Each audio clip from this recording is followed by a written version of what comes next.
Good morning, viewer. You are welcome to National Agenda, coming to you live on DITV Al Hill Radio. National Agenda is a program actually that brings to you social issues, economic issues, and all about current affairs that have to do with the economy of the country, political, be it political or otherwise. And before I introduce the guest with me today, we go for break short before, then we come back.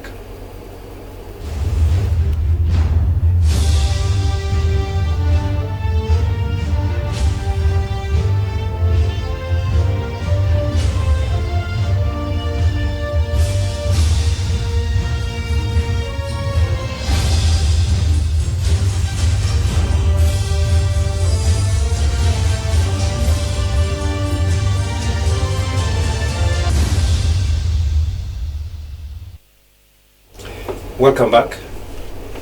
With me today in this program, we have a very important personality that comes from Southern Kaduna, a very illustrious son of Southern Kaduna, and he is no other person than Alhaji Bala Adamu Sarkin Yakin Jama'a, or Bala Adamu Sarkin Yakin Jama'a, Chairman Board of Trustee Jama'a Foundation, and Member Board of Trustee Southern Kaduna People's Union, SOCAPU. You are welcome, sir. Thank you very much.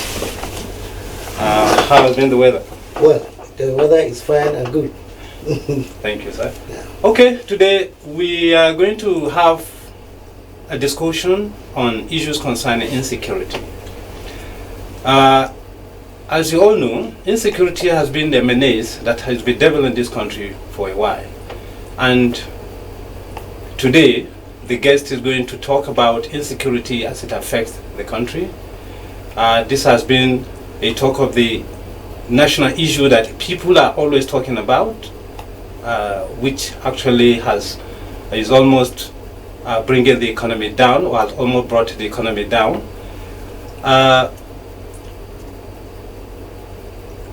Insecurity started virtually, we can say, long ago, even before the coming of PDP, but when the PDP come to power, virtually, it escalated to even more than what we are, can see, to a certain level. But with the coming of this administration, which we can say that it actually inherited the insecurity from the past administrations, one will say people from different quarters have been talking about how the present administration have been trying its best to bring to this, to rid of the criminals across the country. But nevertheless, some people said the government has not done too good, although one will not actually just conclude. We want to hear from the guest whether the government of the day is either trying, and before then, we will want the guest to even x-ray what has resulted to this insecurity and what the people are expected from the government at this crucial moment that we are battling with this menace in the countryside. Alhaji Bala Adamu, sir, your position as Sarkin Yakin Jama'a and somebody who has been in the current affairs, talk current affairs for quite a long time, and who we know in your own area there have been problems of insecurity, they have suffered enough. We want to know, what do you think are the genesis behind the insecurity that this country is facing today? Well, this is a very wide topic, and actually the issue of insecurity in Nigeria in general is caused particularly by negligence, right from the grassroots to the top, in the sense that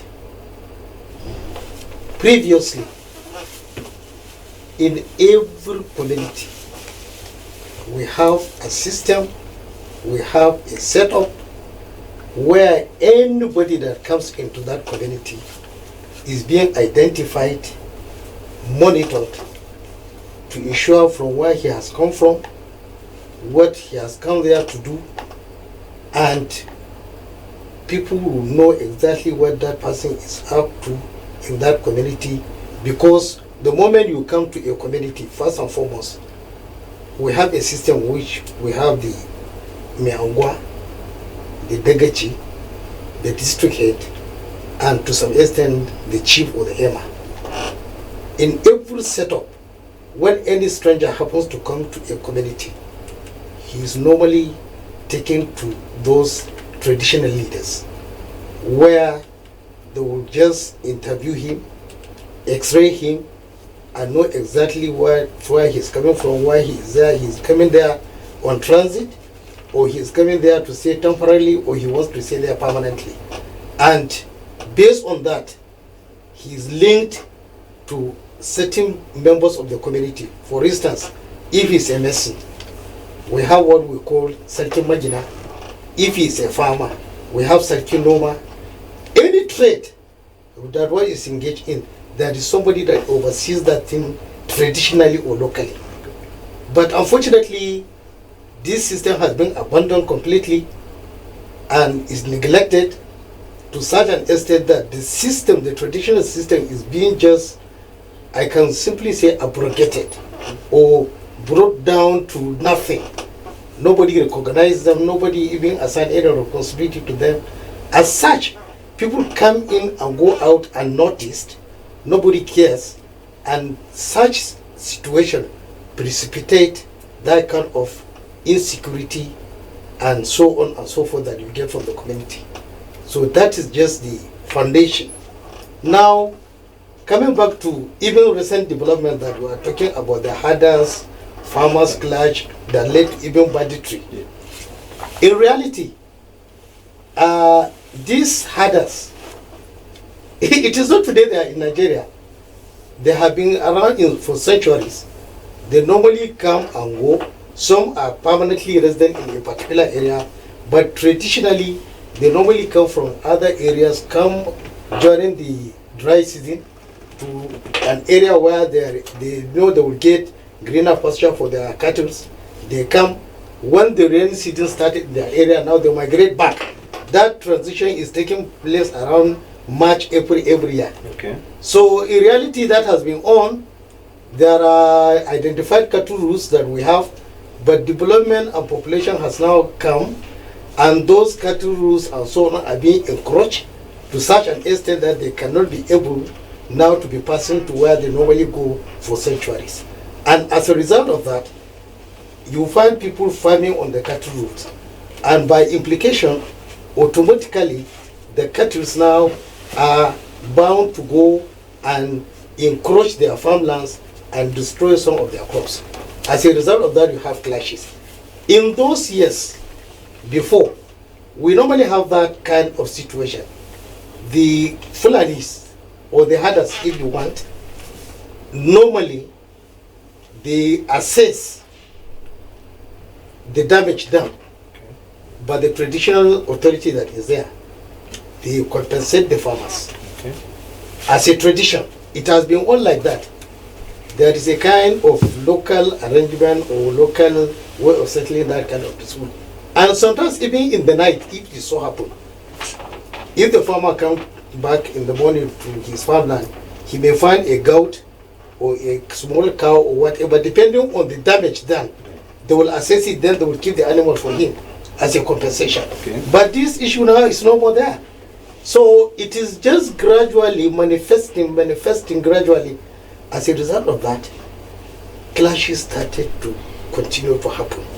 And particularly when the traditional institutions were not giving recognition to play their own role as they used to do it before. Okay, sir. Now, with these issues of terrorism, banditry, there have been accusations, counter-accusations, everybody pointing accusing figure to who to blame. But virtually,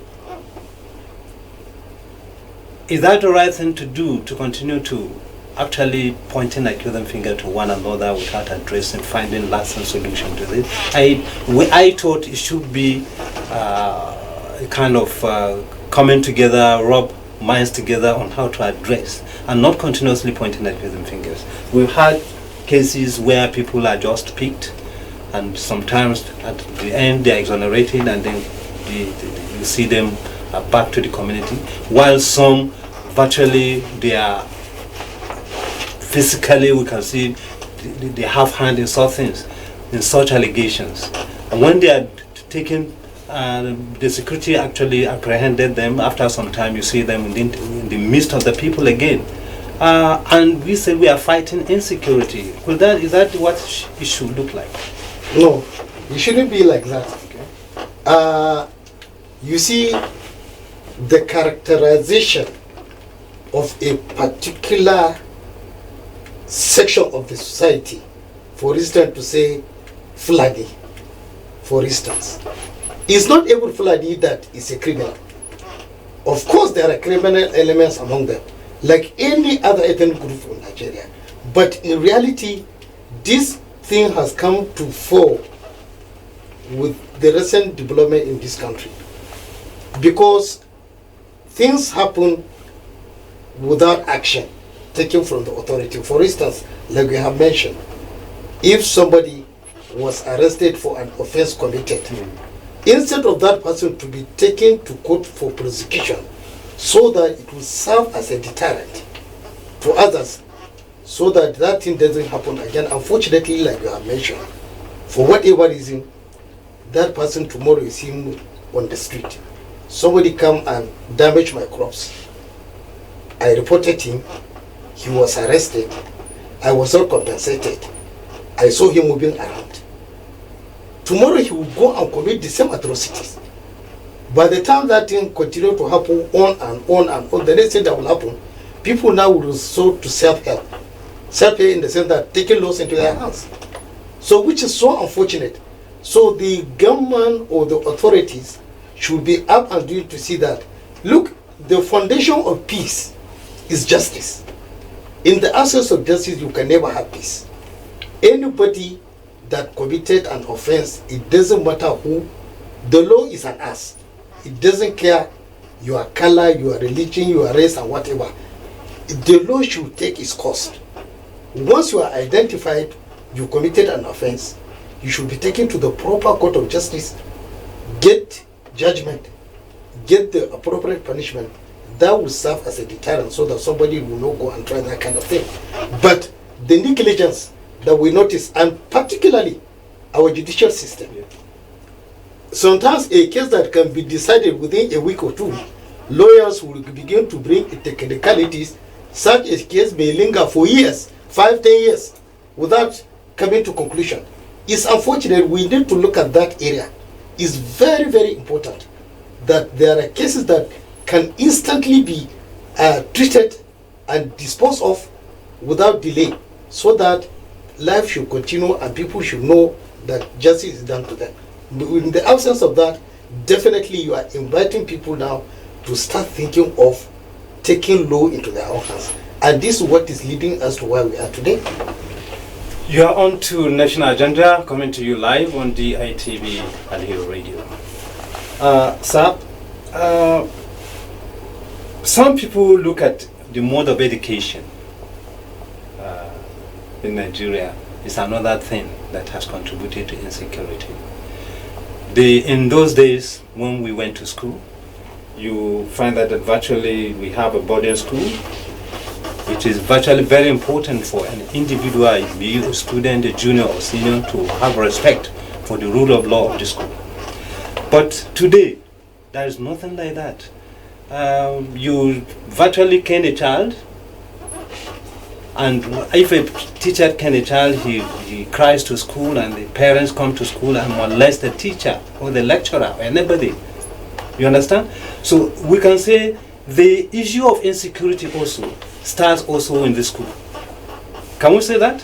Well, to some extent, what contribution do you think the education also has contributed to the insecurity that we're actually suffering in the country today. Do you think the system of education also contributed to that? Yes, I to some extent, yes, I can say so. Why? Because in those days, we have benefited from such a system where people interact. We go to boarding schools where you meet people from all walks of life, and up to today we maintain that relation beyond even those that are blood relations of us. As classmates or schoolmates, honestly speaking, we have a very perfect and beautiful relationship. But today, in the situation where one is just brought up in a community, you attended, recently we are saying nursery, primary school, secondary school, in the same environment, sometimes even university, in the same environment, without even interacting with somebody beyond your own area of abode. So that alone will make you to be a novice. Novice in the sense of interaction with other community and other people. But in those days where you have the boarding schools, the what do you call it, unity schools, where you have people from all over Nigeria that have come sent into a particular school, you have Igbos, Yorubas, whatever, Christians, Muslims, whatever. So that interaction really makes them to understand the way and life of other people. They interacted very well, they emerge and become bonded to that level. But today, what we have, people like I have said earlier, primary school in the same town, secondary school in the same town, sometimes the tertiary institution in the same town, you have never gone anywhere. Maybe the few of us, some of them, the few of them, probably maybe joining the NYSC are likely maybe to be posted as well, maybe to experience it. But in most cases, people are just within their own domain, they remain there, even they pick employment, they remain there, they have no any knowledge or idea of other communities. So in fact, the issue of insecurity, like we have mentioned, in connection with our own educational system, is a situation whereby parents before, in fact, we fear our teachers even more than our parents, because you dare not allow yourself to be reported to your teacher. You rather be reported to your parents, because we regard our teachers like anything. We see them as next to God at that time. Till today, the few of my own teachers in primary school that are alive, I regard them as my own parents. That respect is there. I can never sit where they are. I cannot sit on a chair where they are. That respect is there. But today, you will be shocked. You find somebody, look, even in social gathering, you will find a teacher is there, a student is there, his own people, he will go there and misbehave before him, exactly, without any regard. But even in the school system, even within the school, when a teacher tries to discipline a child, some of the parents, at least like us, will go and challenge a teacher. Why is he tormenting his own child? Why is he doing to his own child? While he has forgotten the fact that he benefited from that system. If not for that discipline, we wouldn't have been where we are today. So what you are saying, it has actually it has really eroded that. Okay. Surely it has. So unfortunately, we really need to go back and look at those things and try to revive them. It's very, very important. This issue of boarding schools and unity schools, honestly speaking, should be expanded and be encouraged. It's very, very important. But you see, it's not the establishment of a boarding school or unity school. The security also in these schools are very porous. I'll take a look at what is happening in what happened recently in Ubamali Polytechnic. They had only 4 or 6 policemen or mobile police on ground. Imagine the scope of the school. Very wide school with only 6 policemen to man the school. So you see, it is unfortunate. So what do you think they should do, even if they are to establish such boarding school? Do you think the government should be cautious of all this? In reality, the government should be proactive. Okay. Proactive in the sense, since it has started somewhere, you know automatically it can degenerate and to other places. So to be proactive, by making sure that adequate security is being provided in every school, not just the boarding school, even the day schools, where people go and come back, there should be security. But we appreciate the fact that there are a limited number of security personnel we have in this country. So that is why the government now should look inwards and think out of the box to recruit enough number of security men, both in the military, the police, and other paramilitary, so that the society can be safer. But the number we have is completely inadequate. It's non-existent as far as I'm concerned. With the level of insecurity we have, I wonder how many policemen or military men or whatever security outfit you are going to deploy to on institutions and other government buildings. As this thing is happening, gradually now it will go even to government offices. You are in your office, somebody will just come and point a gun at you and just kidnap you. So this is everybody's business. It's not a government that should be left alone with this issue. We have to think out of the box. It is our own concern collectively as a people, as a community. We all have to come together and think of way out. Okay, the issue of secession, sir. The secessionist coming up with this idea at this crucial moment, particularly as the 2023 is on board. The president just recently said, or made in his speech, mentioned that he will communicate to them, particularly the miscreants, in the language they will understand. And you see people continue to actually react. So some say the statement is belated after all these atrocities that these people have committed, after killings and maiming of people, after destruction of property. So how would you look at that statement, sir? Well, it depends on what angle one look at such a statement. To me, it's better late than never.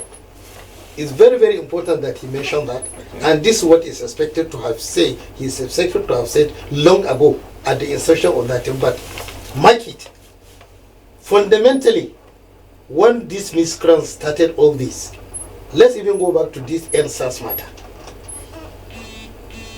Our media is awash with all kinds of narratives, stereotyping on issues that people need to look at it objectively in a very proper perspective. Unfortunately, people tend to be myopic, deliberately trying to paint a very gloomy picture, blaming the government for taking steps on certain issues.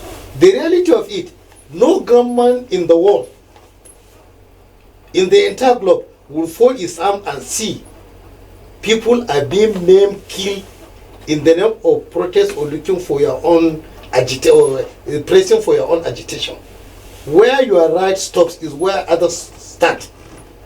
The issue, there are civilized way of doing that thing.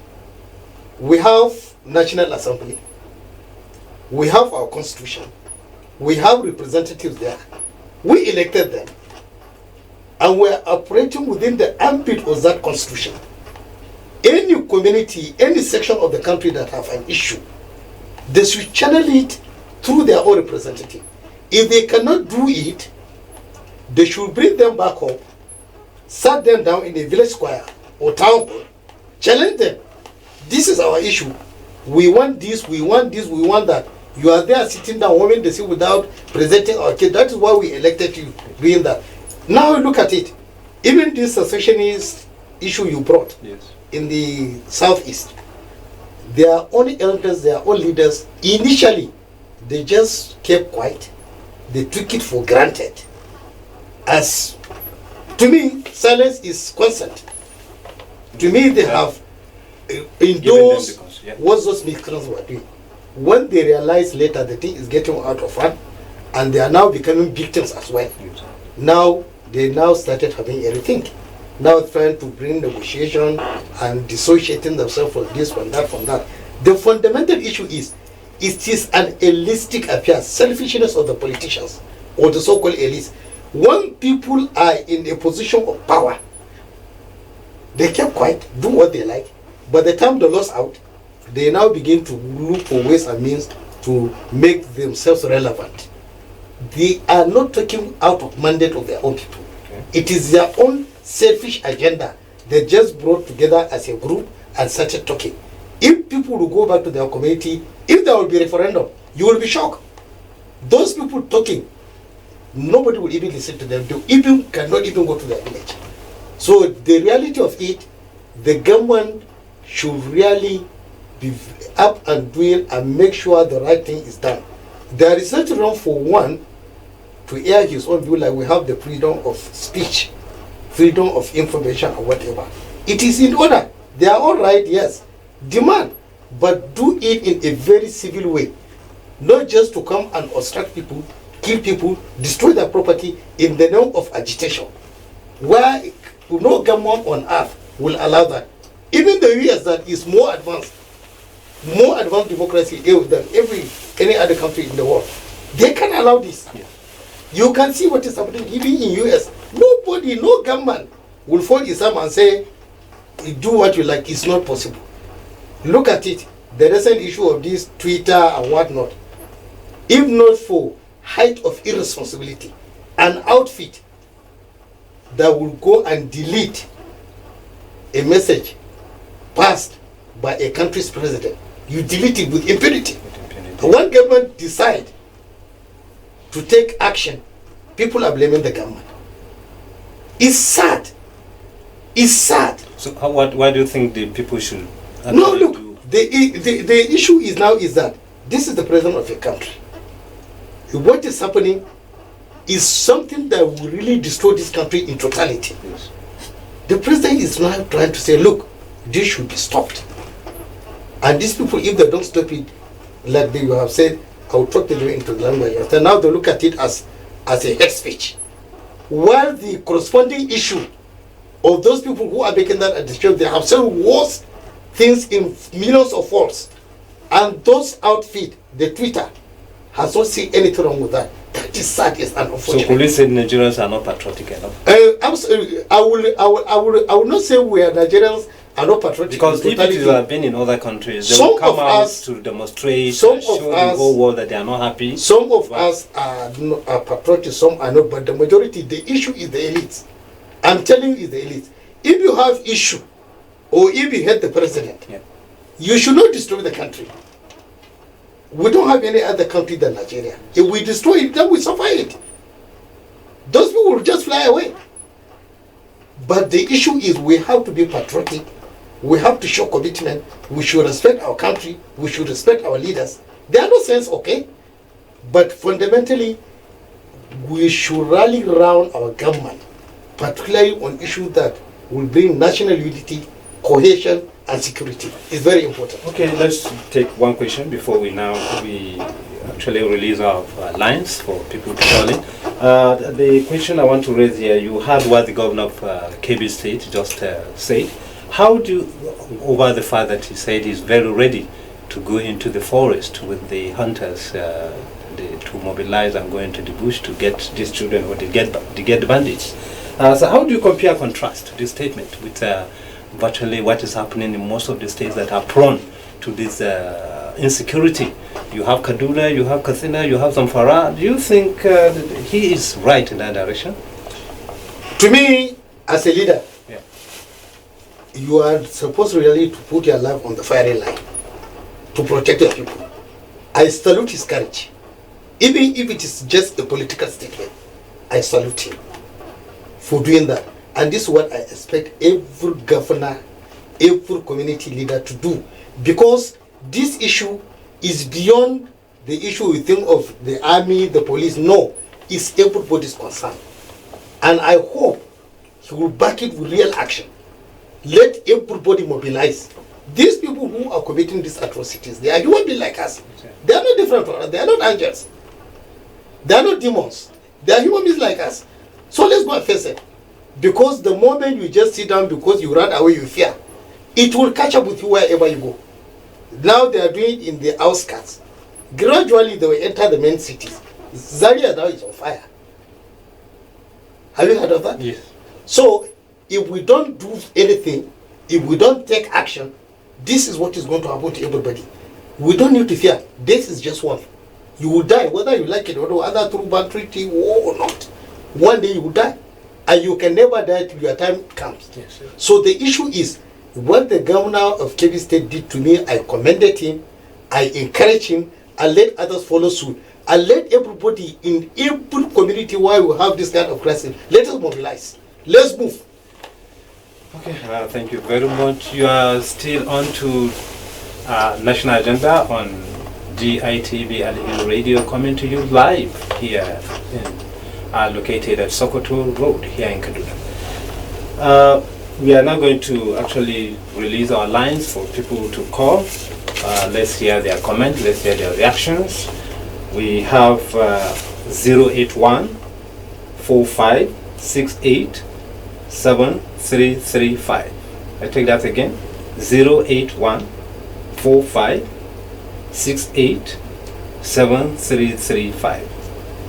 You can also get us on 091 651 43699. 091 65 14 3699. 091 65 14 3699.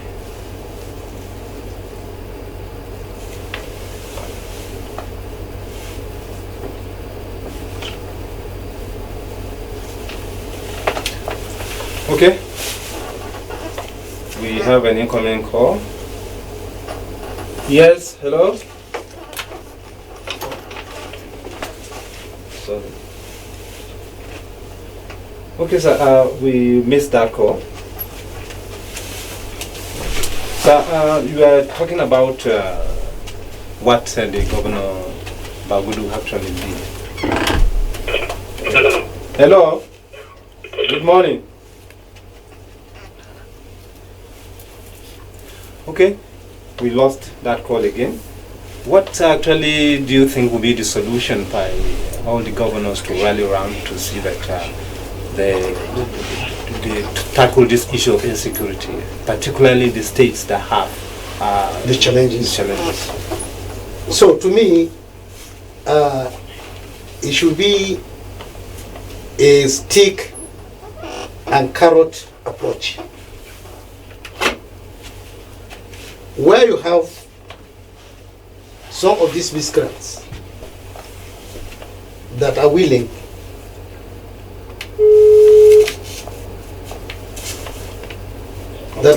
Yeah. Right. to lay their arms Yes. and to be integrated into the community or the society, they should be given that opportunity. I buy that. You cannot foreclose. You see, it's not only the military solution that can bring this into an end. There may be sometimes negotiations. Even though some school of thought are thinking that nobody should just think of negotiating with a bandit or a criminal and so on and so forth. Okay. You see, the unfortunate thing is that you are fighting not a conventional army. It's a kind of guerrilla tactics that people are using, which is highly unconventional. So in a situation where you have a link with those people who are willing to lay their arms and come back to integrate with this community, I think you should be given that opportunity. At the same time, those who become stubborn, particularly those that have been arrested, they should immediately be tried. Let everybody see it publicly that these people are being punished according to the offense they committed. So it's very important. Let there be carrot and stick approach. That's my own take. Okay, what about the people themselves, the members of the public, virtually, just as you earlier said, man dies once. Yes. But, from all indications, people don't want to die, and they don't actually want to commit their life to actually saving others' life. So why is this so, sir? It's unfortunate. It is just one is only postponing the evil day. It must happen one way or the other. That is fundamental. But the issue, the most important issue is that information is very, very important. Members of the society or the larger society should provide information to security agents and those in authority on the activities of these miscreants. It's very, very important. If somebody is living within your own community, you know his own tendencies, and you conceal it, you are not helping matters. You are as good as him in that crime. So please let people continue to cooperate with the security agents, provide information, and also the security agents should try as much as possible to conceal the identity of their informants. That is very, very important. Okay, you are still watching DITV World News. That is National Agenda coming to you live on DITV. And my guest in the studio is Bala Adamu, Sarkin Yakin Jama, and Chairman Board of Trustees, Jama Foundation, Member Board of Trustees, Sokapu. Don't be misled. We are still we still have the numbers that you are going to call: 081 4568 7335. 081 4568 7335. 091 65 14 3699. You can call for comment and reactions. So, sir, there is one issue at stake about closing down of some of these schools temporarily. You see, recently Kebbi's state government took that decisive decision to close down some 7 schools. But this has not been so in some states. Take example like Kaduna. There are schools we know virtually that are very prone to insecurity. But virtually the Kaduna state government has not done anything to that, because these schools, the life of these children, the life of these people are very, very important. And it's not even the education. The education is very important, but life first. It is when you are alive that you get educated. So what do you think the government should do to ensure that these schools are either relocated or temporarily actually closed down, or the children should be relocated to other schools? Well, the question of relocating the students to other schools is not an easy thing. Most schools are choked up. To say that you are relocating students from one place to another is not an easy thing. One. Two, to me, it is safer, first and foremost, to consider closing the schools temporarily until proactive or good measure is being taken to ensure the safety of the students in all these institutions, both secondary schools and tertiary institutions we have in the state. It's very, very important. Okay. Hello? Hello? Okay, so it is really very important for government to look at that, particularly like I have said earlier in this discourse, that we have limited number of security personnel that can man all the institutions. So for that, I think it is very, very important that for the time being, let the schools be closed down, like we have a situation during this corona or COVID-19 issue. Okay. So it is very, very important. It is a matter of life and death. So it is really very important if temporarily the schools are actually closed to guarantee the safety of the students.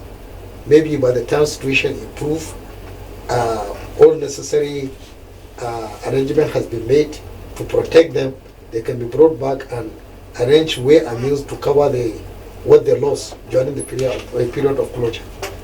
So that is my take on that one. Okay, there is also this issue concerning virtually how the miscreants are taking advantage of the downtrodden hardship that people are facing, and they now employ them in different ways. You have even people like bakers. We heard recently that bakers also are now supporting this. They carry this bread to the bush and give them. and we have people even in the town who become informants simply because they want to get money. All this, one will say that it's because there is hardship in the country. People don't have any job to do. What do you think we could do, particularly for the government to be able to actually stop these migrants from getting the youth employed? No, you see, the fundamental issue here is, like I have said, these people are not demons. They are people like us. They live within us. We know some of them. So it is our own responsibility not to encourage them. Anybody that will go and engage in trade in between him, or commercial activity in between himself and the miscreants or the bandits, I think he's even a worse criminal. He knows them. He couldn't disclose. He is now benefiting from their own action. So that is very sad and very unfortunate. We shouldn't encourage that one. That is one. Number two, the fundamental issue about these people selling or buying food for these miscreants. Now it will reach a stage. Now, farmers cannot go to farm. Now, if you see the skyrocketing nature of foodstuffs and other essential items that we use on daily basis, it's becoming seriously unaffordable, and people are losing even their jobs by the day. So I cannot see how we can continue to survive. We are really sitting on a time bomb. This is very dangerous. This is very serious. We have to look at it collectively as a people to know that this is not just government business. It's all our concern. It's all our business. We should not encourage that. Anybody that is found guilty or identified dealing with these miscreants in terms of supplying them with food and other items, honestly speaking, he is a real criminal. He is even worse than them because he's giving them the life. So, don't forget, we are still expecting calls from you. 081 4568 7335, 081 4568 7335, and 09065 143699, 09065 143699. So, sir, what is your advice, particularly to Nigerians, particularly how to keep vigil on people coming around the environment, any strange person coming to the... Yes, it is very, very important. Some people argue that we are highly populated, you cannot easily identify who comes in, who goes out. I don't believe that. I don't believe that. Every community, every environment, there are segments of people which definitely there must be leadership. There must be somebody that is in charge of that community. And that is why this issue of our own tradition is very beautiful.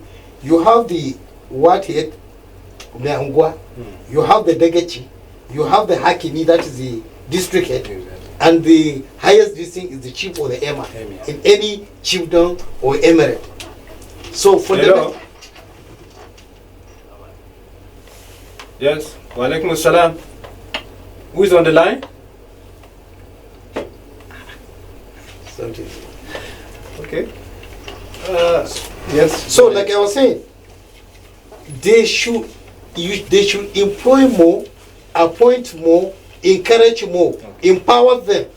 But unfortunately, what we have in Kaduna State, something is really wrong structurally, because most of the districts were dropped, the Degechis were dropped, the Meongos were dropped. So virtually the community are just living just anyhow. Nobody is in charge. You cannot ask anybody. You cannot hold anybody accountable. But the moment I would expect, like a densely populated area like Kaduna, I expect even every street to have a Wathead because of the population. It's not a waste to have somebody to be in charge of such a situation, because you will avail the community, the authority. Yes, hello? Hello? Hello? Who is on the line, please?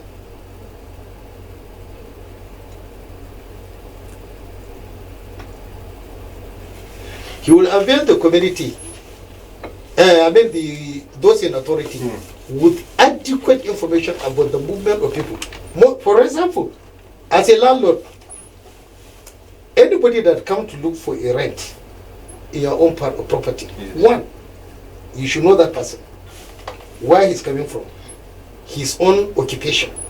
It's very important for you to know. Yes. You don't just give your own house to anybody without knowing anything about him. It's very wrong.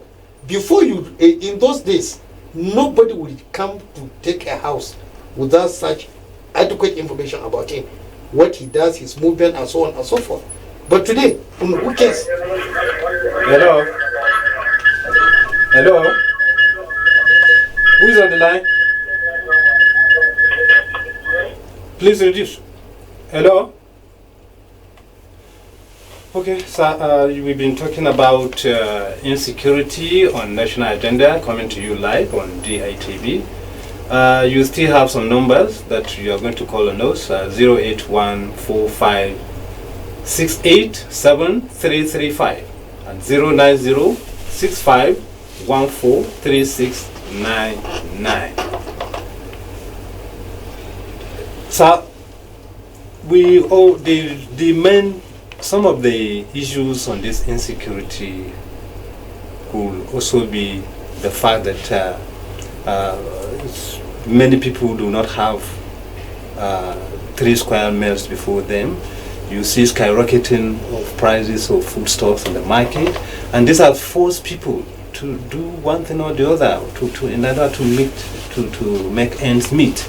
Why do you think government should look at these issues of skyrocketing of prices of foodstuffs, so that it may not be a kind of a bedrock for criminals, for people to just use it as a bedrock for them to be able to carry out some shabby things? Okay, in this regard, yeah. I expect the government to provide what we call palliative. We have strategic food reserve that we have in the country. This is the time that the government... Hello? Hello? Yes, I can hear you. Who is on the line?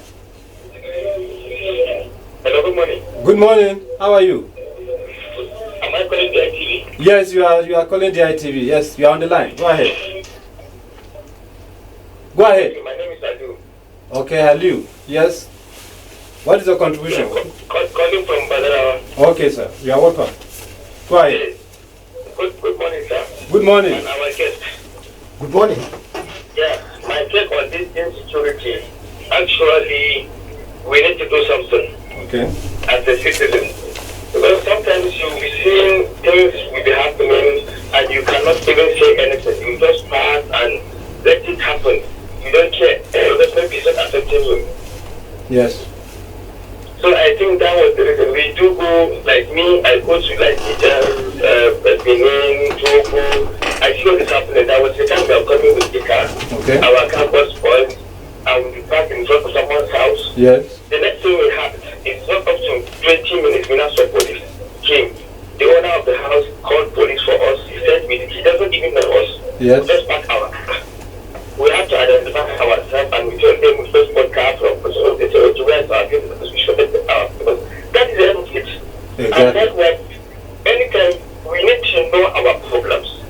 Because like this thing I was coming from Abuja, if you are coming from Abuja Yes. up to this place, if you call maybe someone that police you then this you have problem. Yes. The next thing we tell you maybe he doesn't have a phone. Once you identify yourself, you say, because you are going to Kaduna, okay, so no problem, we don't have phone. The moment, sorry to see, the moment you said you are going to give him something, you say, okay, no problem, you escort you. But once he observes you don't have anything, you're not even doing anything, okay, sorry, we don't have enough phone, we don't have this. Even if your car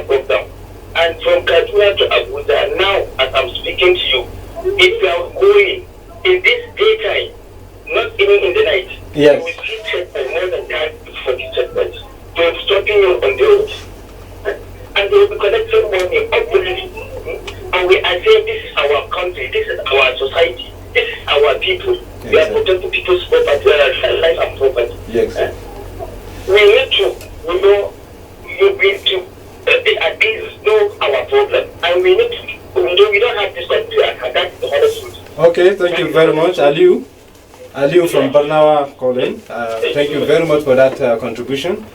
So you heard what Aliu had just said. Yes. Aliu actually is complaining of numerous checkpoints. Yes. Most that they are never interested in actually knowing what did you carry. What they are interested in is just to get money from you. The talking. The talking. So what do you have to say to what is your A sort of incarnation of toll gate through the back door.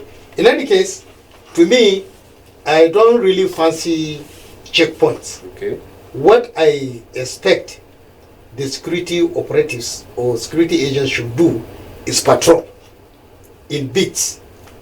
They divide the say into certain number of kilometers.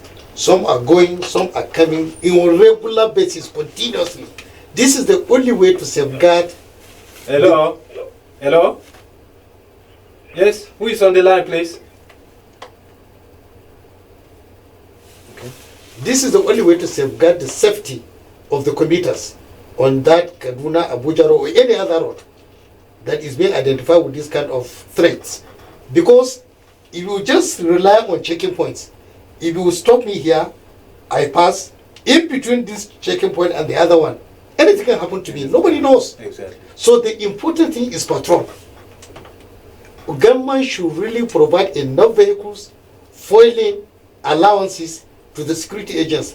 Security is not a cheap thing. It's not cheap. Let it be. Let the government be fully committed, and let those allowances and the maintenance of the personnel be made, and let them be. Their own welfare is very, very important.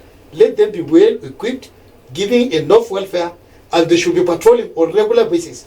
Maybe in between 5 kilometers, 10 kilometers is a team. Between another 10 kilometers is another team. Some are going, some are coming. They will be crisscrossing. So that will really guarantee the safety and security of the commuters on those roads. It's very, very important. But checkpoint to me is not anything important. They are just there, like you have said. I have witnessed that many a times. When they stop you, they don't even check anything. They don't even ask for anything. For a loss, you can drop. That's the end of it. Okay, thank you very much. Thank you, and that is how virtually we are going to run out this particular program today.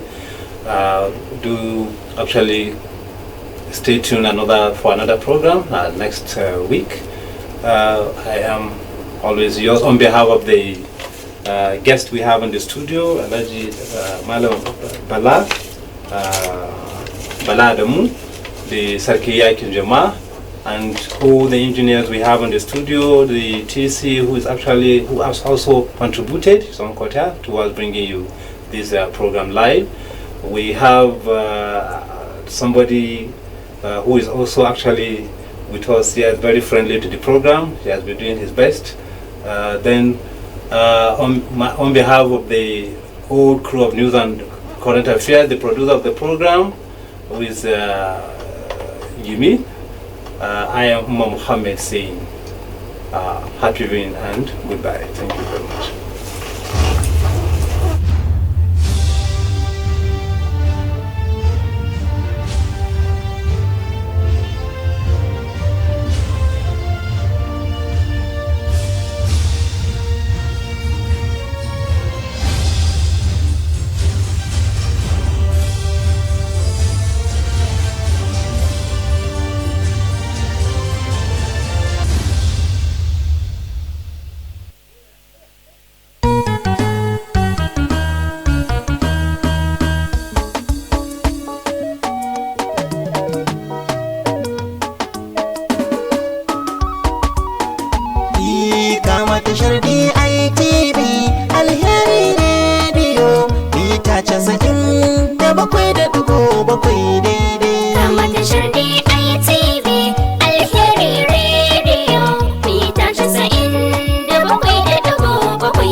tashar DITV Alheri Radio mita 97.7 daidai. Kama tashar DITV Alheri Radio mita 97.7 daidai.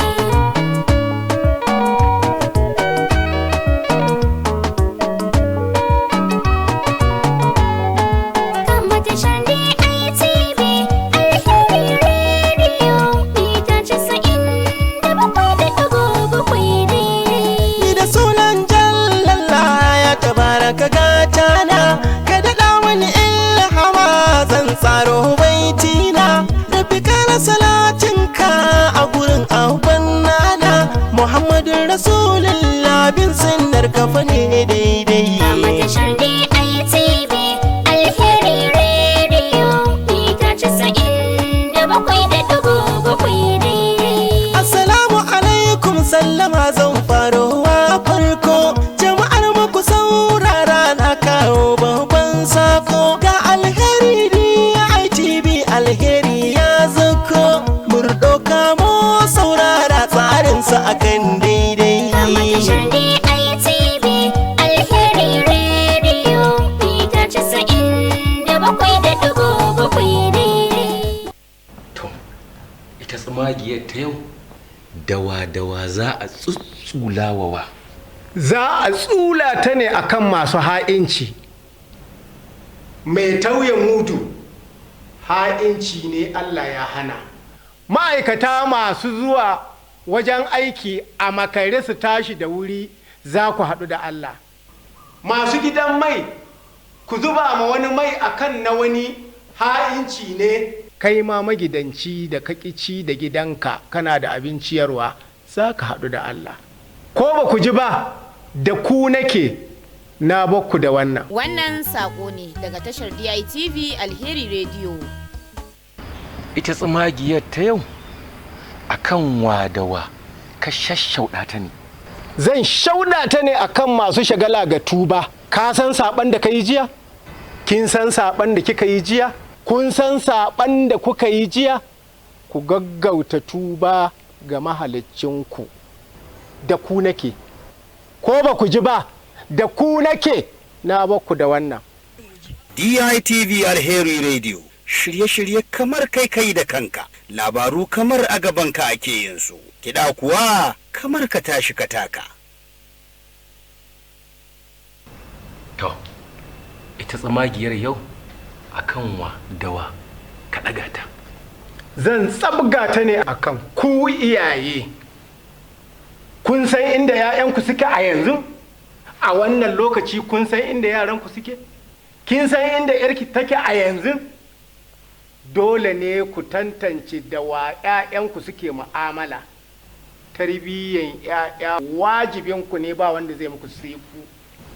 Na bakku da wannan. Wannan saƙo ne daga tashar DITV Alheri Radio.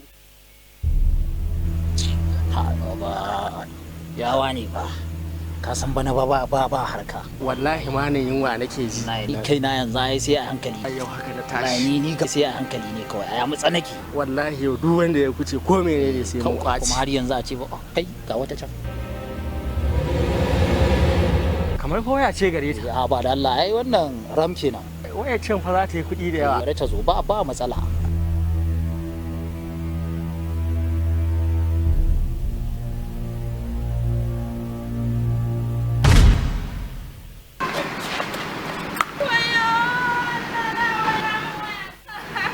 Haba matasa, ba kwacen kayan jama'a ya dace da ku ba ko dogaro akan abun wani. Neman sana'a ya dace da ku matasa domin ku dogara da kanku. Wannan shi zai sa a samu zaman lafiya. Wannan saƙo ne daga tashar DITV Alheri Radio.